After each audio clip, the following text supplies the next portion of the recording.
Does it have to be 500 pesos?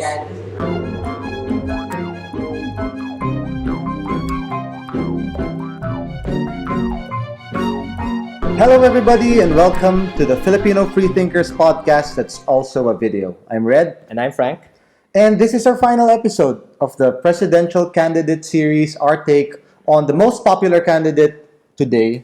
I don't know tomorrow because, something's developing. Rodrigo Roa Duterte and Sarah Zimmerman. I'm just repeating the name in the infamous account. Anyway, we'll talk about him and the new president syndrome. If you want to know what that is and whether you have that, wait for till after we discuss Rodrigo Duterte. So, what's your general impression of him? General impression of him is he's a ridiculous candidate to even have and to be leading the polls. He's an embarrassment to our presidential race, our country, if he wins. And it's, I think, very apparent. He's in the front page of Reddit for what he said about how he would pardon himself for murder. Okay. And it's very obvious there how people are finding this really ridiculous. Let's start with the positives of the candidate. To be fair. Yeah. So I have been pretty critical of him, but I do recognize the validity of his candidacy. So he represents, of course, that anti-establishment, anti-administration vote. A lot of people are unhappy about how Pinoy has behaved in his candidacy. The arrogance, I think, the not apologizing for anything that, Anything that goes wrong in his administration. anything that goes wrong, it's not my fault. His fault. He has some lame excuse, and you can't blame the people for being angry about that, about Abaya, about how Mama Sapano or how even the Kidapawan was handled. People are so angry. Yeah. To be fair, I think if you want to go anti-administration and if you want change, you really go Duterte because the change is coming thing is not more apparent on anyone else except Duterte. He's the most different from the current administration. He's like that wrench. You throw a wrench into the machine and it doesn't run. It stops. It halts. And this is exactly the kind of change that he is promising. He promises things like he will close Congress. He will. Well, the promises have been lighter and lighter as the campaign went on. At first it was kill corrupt politicians, and then it became like just I'll forgive you, just stop. I don't care how much you've accumulated, stop. Just really stop. So it has evolved into that more palatable kind of stopping. But he promises that kind of change. He's also not part of the usual oligarchy. And I say usual because the oligarchy in Davao, he's part of the power in Davao. They have their own little oligarchy he is going the king of Davao, practically, so to speak. You want to start a business in Davao, you have to talk to the guy. Like, are you bringing drugs into my country? Are you smuggling? Are you gonna keep it clean? You go there, you kiss his ring. Essentially, he's the. He might not ask for that one condo unit per new hotel that you're building or condominium that you're building, but he has some power in Davao. He just wants to show you his iron fist, like as you're okay. Davao, I think jumping into the negative too much here. Right. So the positives are like although he's part of that the power in Davao, it is from Davao, it is from Mindanao, and we've always been ruled by someone from the capital, and people want change now. Someone from Mindanao representing the Philippines will necessarily divert more attention to where he's from. Yeah, and it's not just Mindanao that's behind him. The Visayas too. largely feels like it's been left out by what's Imperial Manila or whatever you call capital. Yeah, the capital. Capital. So the 12, what is it called? They want representation, and they think someone from Visayas or Mindanao who speaks Bisaya, most importantly, is more them. Yeah. So they feel obviously someone like Duterte who is more grassroots, closer to them than people in Manila who they imagine maybe live in condos all the time and very, very. So as the money and gold is being sent to Mindanao. Some of it trickles down in Visayas as well. Yeah. Speaking of Visayas, like he's a proud Bisaya. Yeah. Like someone insulting him merits A gunshot. a shot to the a missed shot. Was it missed? It did miss. Okay. It did miss. But he would fight for Visayas. He claims to be worthy of calling people moros, right? Yeah, yeah. He has the moro card. He can joke with them. He understands their plight, and I believe him. He appreciates the plight of these people who have a long history of being oppressed by people from Luzon, and they have grievances, and they want those grievances addressed not in a token way, as has been experienced and perceived by them, but in a genuine way. And they think, a lot of people believe, that Duterte is the best person to do that. Yeah, I think Duterte is very different from what you would see traditional politicians, the type you would see on TV. Yeah. The pictures you see of him, to be entirely fair, from Davao, maybe in his early days as a mayor, really show him on the ground with people, talking to people, and in a very candid way. Yeah. So he's like their kabarkada, their kabarangay. The drinking buddy. The drinking buddy. Yeah. And he shares the same outrage that they would feel like if they were in a situation. So the primal anger you feel because this crime and that crime is happening, he will share it with you, and he's as angry as he's as angry as the most angry person. Yeah. Like he's angrier even. And he does things about it. We will go to the negative in a bit, so let's not go to the death squad first. Still in still in the positive. I mean, like he is. You feel like he's on your side, no matter what atrocities we might accuse him of. Yeah. The people who are for him feel like these atrocities are committed, like for them. Yeah. It's not against them. So when he's killing drug addicts, for example, like it's easy to feel like it's not me. Yeah. These drug addicts, these criminals are not me. Yeah. So they're the people who make my life worse, and it's easy to feel like he's making their lives better. And Duterte says things like, I will offer my life for you. If you're in a hostage situation, I would volunteer my body and my health and my life for a chance at saving you. Yeah. And I believe him. Back in his golden days, I don't think he has the gusto anymore. Do you think? Would he Jack Bauer stuff up? Still, I don't maybe think in so. his heyday, he would. I think he could easily say he would still. Yeah. I mean, I'm sure he feels like it, but he's more high profile now than he was before. He has a lot more. He has more to lose. Yeah. But once upon a time, he was that sincere. I will give him that. Whether a president should even do that. I don't think a mayor should even or offer a himself mayor, as should be hostage. involved in the raid Yeah. and with his own Uzi. That's another thing. But his sincerity in wanting to help people, in wanting to change their lives for the better, it's there. Yeah, it comes Right? across, especially in the support. He shares in the outrage of the oppressed, and he shares in the outfit as well. I mean, his wardrobe is always like that, whatever striped old T-shirt. Like his shoes are. But are they as tattered as Mar Rojas's clothes? Yes. I mean, even if he wears Mar Rojas's clothes, they would probably still look more down to earth. He's not the one to wear the affluent clothing of the other candidates. He lacks the class. So he can identify more with the common folk, and we will give him that. We will give him the sincerity, the need for change. And I think the promise here, the main promise here, is that he will not be the traditional politician who would enable corruption. If there are corrupt people in power, he will not be afraid of them, and he will ask them to stop.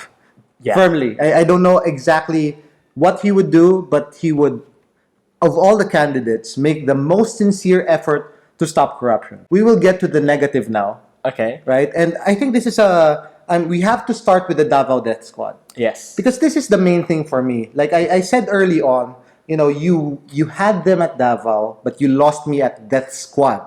I mean, if you're not reconsidering your vote for him because of all of the things that the Human Rights Watch, the Commission on Human Rights, Amnesty International have written and said about his involvement in the Davao Death Squad, not even considering what he himself has said about the Davao Death Squad, there must be something wrong with you. I'm sorry, but I have to say it. This guy allegedly has killed innocent, alleged criminals, most of them young. out of school youths who, wanted a better chance at life, couldn't afford it, and now they're dead. And the ones who did not die, if you read this report, you could die any day, like written by the Human Rights Watch, Carlos Conde, I think. Yeah, the defenses I've heard against that, I don't want to be the advocate for Duterte, but the defenses I've heard about that are, these are all accusations. Okay, he's not in jail. He's not in jail. Okay. So they all they say is, they all say,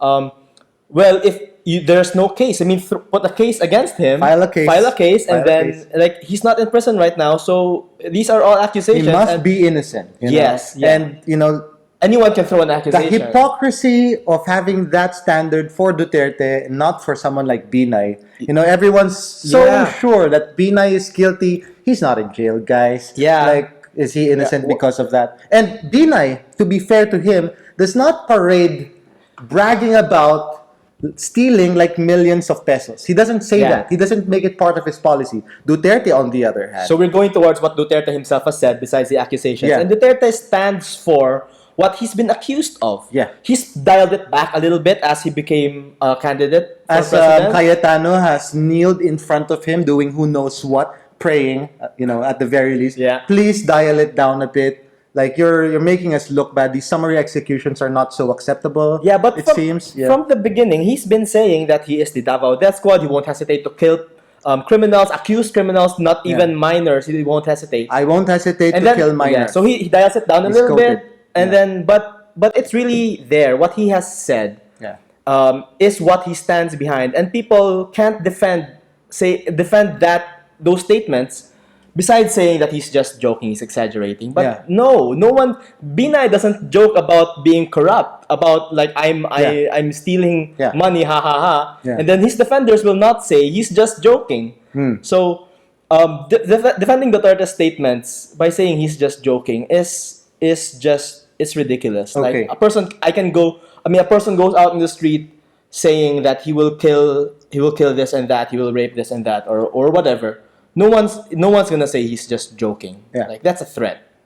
So at worst, Duterte is the kingpin, the warlord at the top of the Davao Death Squad. At worst. Yeah. At best, he's the guy who's enabled these people. Yes. Who's given them free reign in the city, like for having caused more than 1,000 deaths because of summary executions, extrajudicial killings.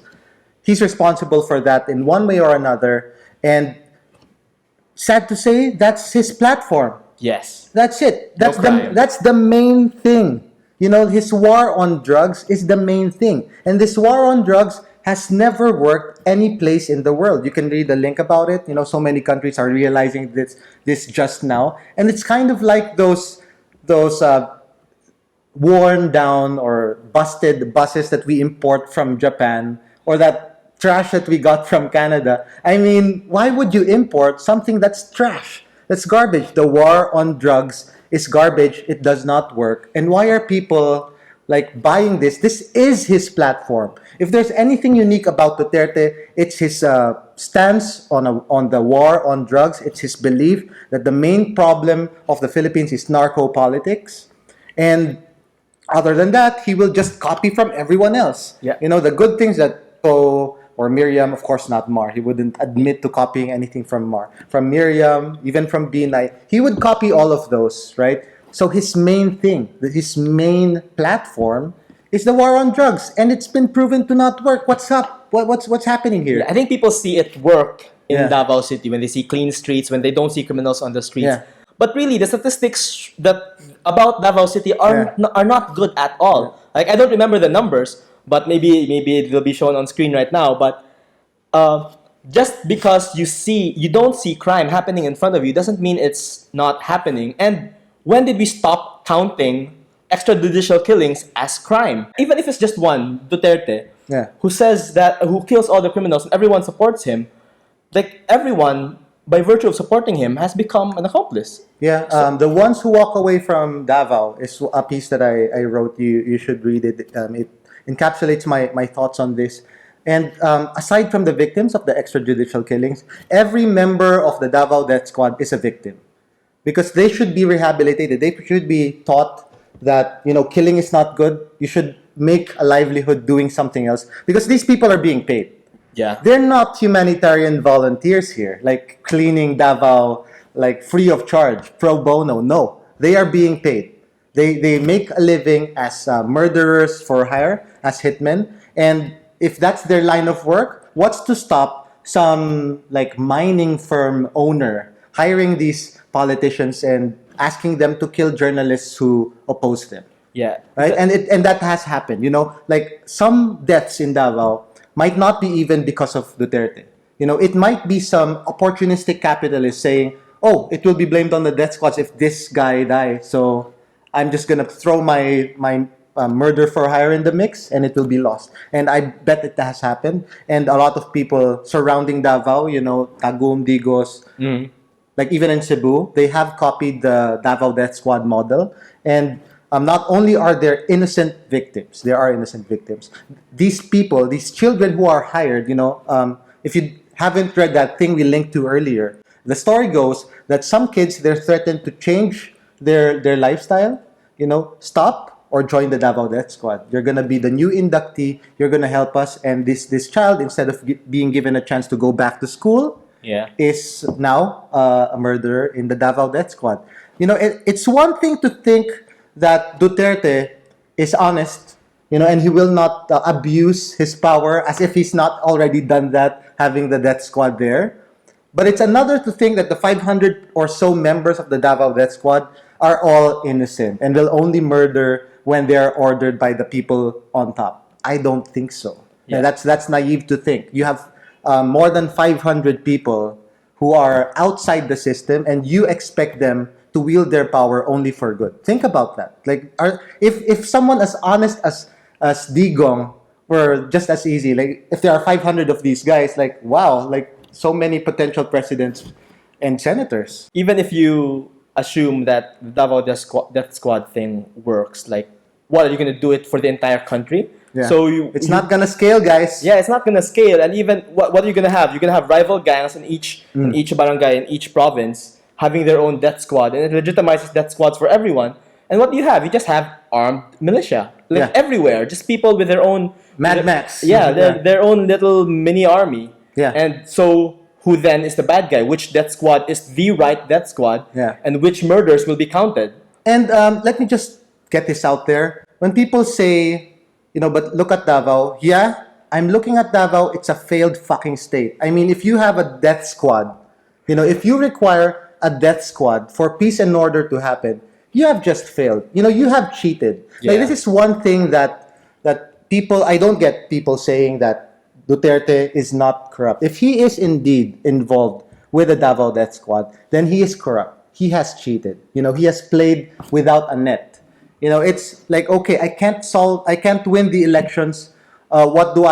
I rig the votes. Yeah. I buy votes. That's cheating. Oh, I can't solve this crime problem in Davao. Oh, I'll just make a death squad and kill all the criminals. Like, that's cheating too. Yeah. That's corruption too. Digong has failed, and it takes a certain kind of person to order others to kill. To run that kind of system, and you're championing that. You're championing the cheater who is willing to resort to murder, and you're saying that he should not only be mayor of Davao, he should be the president of the country. People keep touting Duterte's political will. That's always what they throw around, because he has the power in Davao, the iron fist that makes businesses fall in line, criminals fall in line. The political will, like, what is that political will in the form of a death squad? Like, if you had political will, you could reform the political system, the justice system, arrest people, the kids especially, without having to shoot them, and then let the justice system work its course. Like, people keep saying the justice system is failed, so we just like summarily execute people on the streets. But if you have political will, and if Davao is an ideal city, the justice system would work better there than anywhere else, and you wouldn't need a death squad. Yeah, Davao is a city that has given up and has resorted to illegal means. Yes, and people like it. And people like it, but I think people liking it is kind of like that that thing where you're one of the criminals. You're complicit in the crime. So you justify it to yourself that it must be good because I am a good person and I wouldn't be supportive of something that's evil. So this must be good. I think that's the kind of thing happening, that cognitive dissonance is hurting. I think Davao has a serious case of cognitive dissonance. It hurts their consciences that they're supportive of it. So it must have been good. They rationalize in reverse. And okay, we have the privilege of not living in Davao.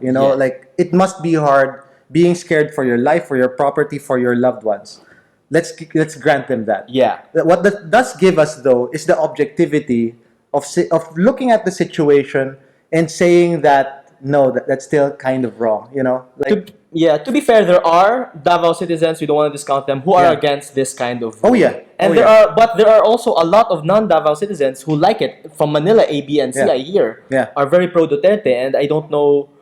That actually, it kind of makes sense. It makes sense. Why? It makes sense because the like I mentioned earlier, the pros, of course. The victims of the Davao Death Squad are poor. Yes, that's it. Like they don't have money to hire lawyers. Just think about poor kids. They're not in school.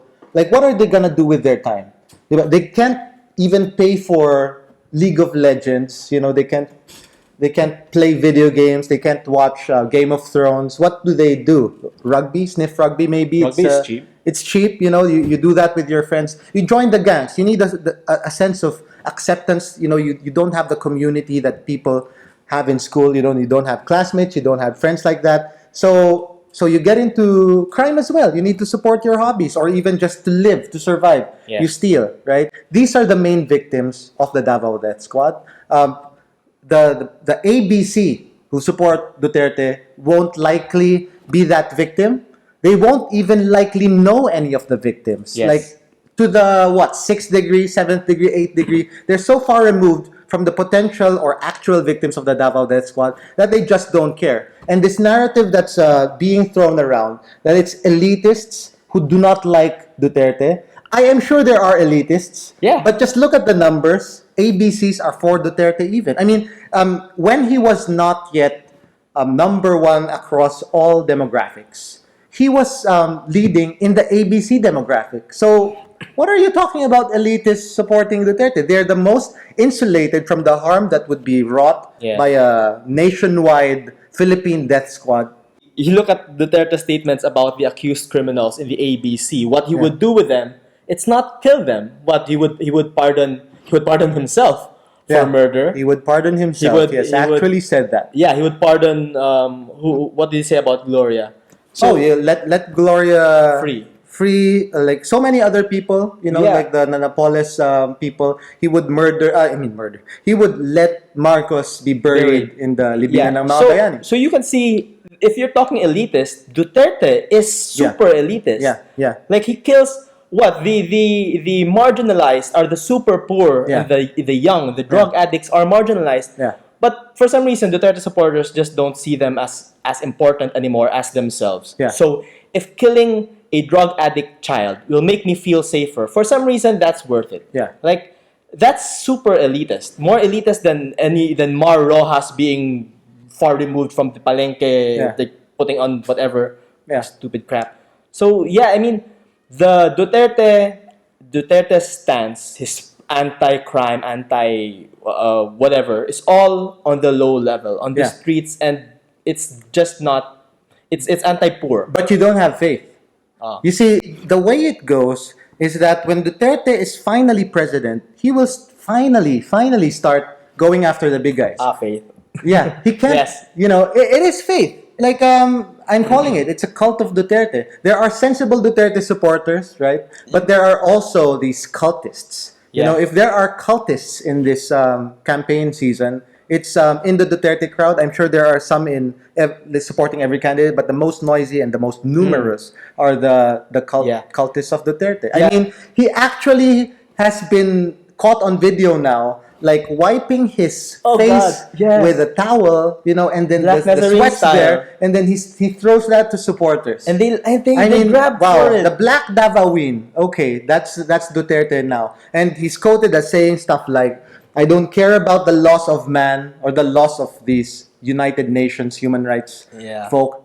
It's the laws of God that are in my Is mind. this kind of one law in particular that he doesn't thou care shalt about? not kill. I think it's way up there in the top 5. And he was quoted in a previous statement that if he listened to the laws of the Bible and priests, he wouldn't be able to do his job as a mayor. Like, there you are right there, contradictory statement. Oh yeah, Duterte is the flip-flop guy. Yeah. You know, he says something and then contradicts it, and the believers are still faith. Yes, because Yeah. it's easy to cherry pick. You just, or if you can't cherry pick, you just perform some ridiculous mental gymnastics. Yeah. And then you twist his words and just believe that no matter what he says, if he says something you disagree with, he's joking. And you know what? Like we've spent so many minutes now, like discussing the negatives of Duterte. We haven't even mentioned his thoughts on women. Ah, yes. I mean, because to me, like, if you're a sensible person, if you know you care about human rights, you're a free thinker and all that, like you should have been lost at the death squad. That the death squad itself, his support for it, his rhetoric of summary executions being the best solution, you should have been like opposing Duterte, like just from there. Yeah. And everything else is just gravy, right? But anyway, let's talk about gravy. Gravy's nice, you know. I used to like it. Anyway, his thoughts on women. When he made that joke, rape narrative, whatever, you know, for him to say, to actually explain, and if you haven't yet, watch this video. Like, it's not as popular as the initial speech ones. Yeah. But this one is the one that most clearly explains what he thinks about women. So if you don't want to watch it, we'll tell you about what happened. He essentially said that the way he talks is like this. Like, look at these guys, they're already eating, and we, the mayor and my friends, we haven't even eaten yet. Like, look at this guy who's not studying. Like, he got valedictorian, he doesn't deserve it. And look at these criminals. You know, they got to rape this beautiful woman, and the mayor hasn't even gotten to rape the beautiful woman yet. You know, see, there's the pattern. You know, he thinks that some people are entitled to things, and the mayor is entitled to most things. Yes. And he gets first dibs at raping the woman. He doesn't even get.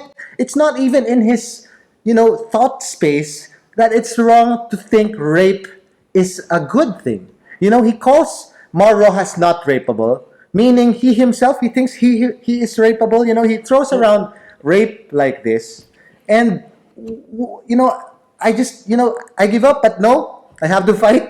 I mean, we need to talk about Duterte. What do you think? I don't understand the women who are pro Duterte. I mean, okay, Mocha Uson, you know, she was a staunch RH supporter as well, so one would assume that she's for women's rights, but... Yeah, okay, I mean, the people stands in the death squads. I mean, I think, I agree, that should be the number one objection to his running. Yeah. And then, okay, so... But the rape is more visceral, I guess, to a lot of women. It's something that could happen to them. A lot of women fear it every day. Sad to say, like the rape comments affect the ABC crowd as well. Yes. I mean, the summary executions ones, that's more of a DE, primarily E kind of threat. So that's where the reason this became international, even, I think, is because it affects women from all classes, and primarily the ABCs, because the DEs, they're used to that kind of language.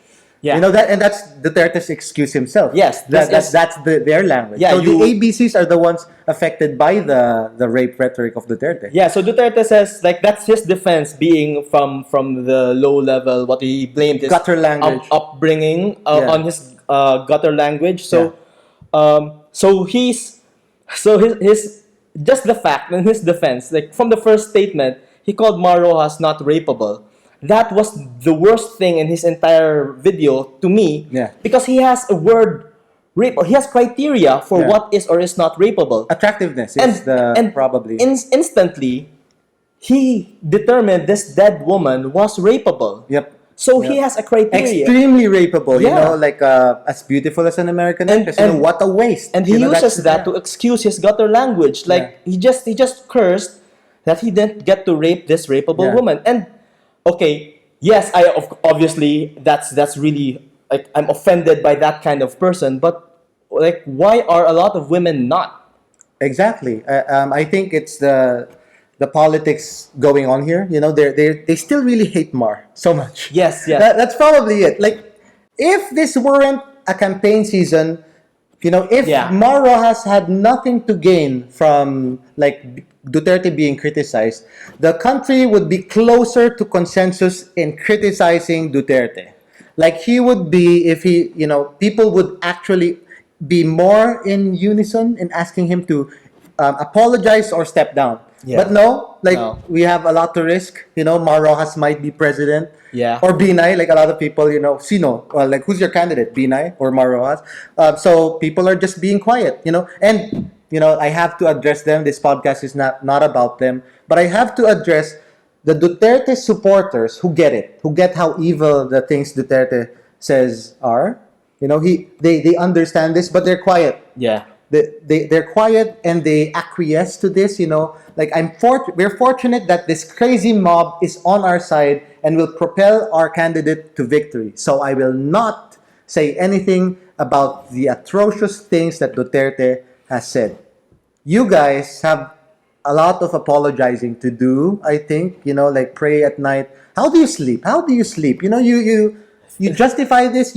It's one thing to not know that there's anything wrong about what Duterte says, but to consciously know that those things are horrible. It has justified and has perpetuated a rape culture in our country, and not only the rape culture, the culture of marginalizing minorities, because Duterte threw jabs at like people living with disabilities as well, and so many. He will take them off one by one. Like you're quiet on that, and you're on the side of the oppressor on this. But they must have done some weighing. It's still more valuable to them that Duterte is the winner. I mean, they could have nuanced it a bit. I'm still for Duterte, but I condemn his evil, atrocious statements or actions, right? Yeah. Because he has done some actions. It's not just been only words. He has gone around like kissing women who were unwillingly subjected to his saliva. I mean, not everyone wants his saliva and semen and sweat on their bodies, right? But Duterte just thinks he's entitled. He's the fucking mayor and he can kiss anyone he wants. So these behaviors, they get a free pass because they want Duterte to win, and that's on you. Before I forget, and we would have forgotten, like he's actually corrupt as well. Like look at that. Would you look at that? The narrative used to be like of the two evils, the two obvious evils. We have the killer who kills with a heart of gold. Yeah, okay. But people can say Binay steals with a heart of gold as well, because he does benefit a lot of poor people with the policies that he has in Makati. Yes. He has a very good welfare system. Yeah. Medical. I like that the senior citizens have free medical checkups. That too. Those are actually good. So anyway, Binay Duterte, and people choose Duterte because at least he does not steal, and at least he's transparent about his money. Yeah, money is the concern of the ABC. Yeah. And do not steal our money. Yeah. You can't, I mean, you're not going to kill me. I'm not a drug addict. I mean, you're not. Yeah. Like, how much can you steal from poor people, right? But from the ABC. They pay taxes, and the taxes are the ones being stolen. So, no, I don't want that. You're going to negatively affect me. But the difficult thing, I mean, it's hard to discuss Duterte without talking about Duterte supporters. Yeah. And there are way too many of them to generalize them. There's really the myth of Duterte supporters being stupid, the Bobotante or the Dutertards. It's really not right to make those generalizations. I mean, there are stupid supporters in every camp. That's true. That's true. And there are smart Dutertes in my Facebook friends list. Many. Like in the Free Thinkers, there are a lot of smart Duterte supporters. Yeah. So but okay, you can't call them stupid, but I can call them unethical. Okay. By just being behind a person who promotes murder. And not only that, like these are the people who have also thrown death threats and rape threats around, like they were the worst supporters I have seen from any camp are always from Duterte. Always from Duterte. Except for one pro-Mar, I guess. Okay, newsflash. Like some random kid got rape threats and death threats, and is now in hiding and is filing a cybercrime suit. Like which candidate? Yeah, which supporter?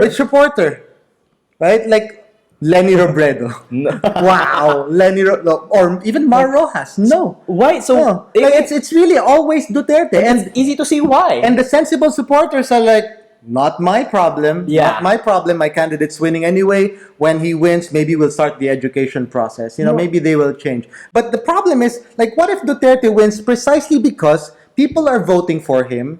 Because he'll kill alleged criminals, because he'll behave that way toward women. Those negative qualities of Duterte. If half or more than half of the people who support him are voting for him for the wrong reasons, like, would the sensible Duterte supporters have any problem with that? I don't know. If you don't, really, how do you sleep at night? After the elections, all of this fervor, you could call it religious fervor even, of the supporters of candidates, will it still be there? How long will it be there? What's your estimate? 2 months, 3 months? When will it be lost? Like 6 months? Nobody's talking about 3 to 6 months. 3 to 6 months. That's the new president syndrome, by the Yeah. way. That's the second topic we're talking about for just a bit. We'll talk about it more on the meetup. But because it's kind of like a New Year's resolution. Yes. People think, I'm gonna enact this change. I'm gonna change my life for the better. January first week of January, the gyms are full. And November, it's empty. That's the kind of thing. Because people see this election exercise, for a lot of people, Yeah. it's the one time that they get to contribute in a political way. And that's just not true. Like, you can contribute throughout the year, all year long, 24/7. There's an opportunity for you to do something, to care about issues. But unfortunately, a lot of people, this is it. And I think part of the reason that this argument, like, if you don't vote, you can't complain. That's the kind of logic behind it, because they think this is the only chance for people to contribute, and that's just not true. Yeah. Being a good citizen, like, is infinitely more significant than your vote. I will put my foot down on that. Like, you could not vote at all and still make more contributions to this country, to our democracy, just by being a good citizen. You don't have, like, it's just one of the things that you could do. But it's a good thing that you could do. It's one of the things that you could contribute to. We have talked about this in past episodes. But how can people sustain this? How do you think people can sustain this fervor past this election season, when everybody's so riled up? I think it's very, very difficult without the threat of death. And it could be true. I mean, that threat of death could be a real thing. I mean, the Davao City. Okay, the good things about what make Davao nice. For example, if you're saying that there's no littering and there's no traffic, the drivers are honest. Yeah. That's what makes a city good.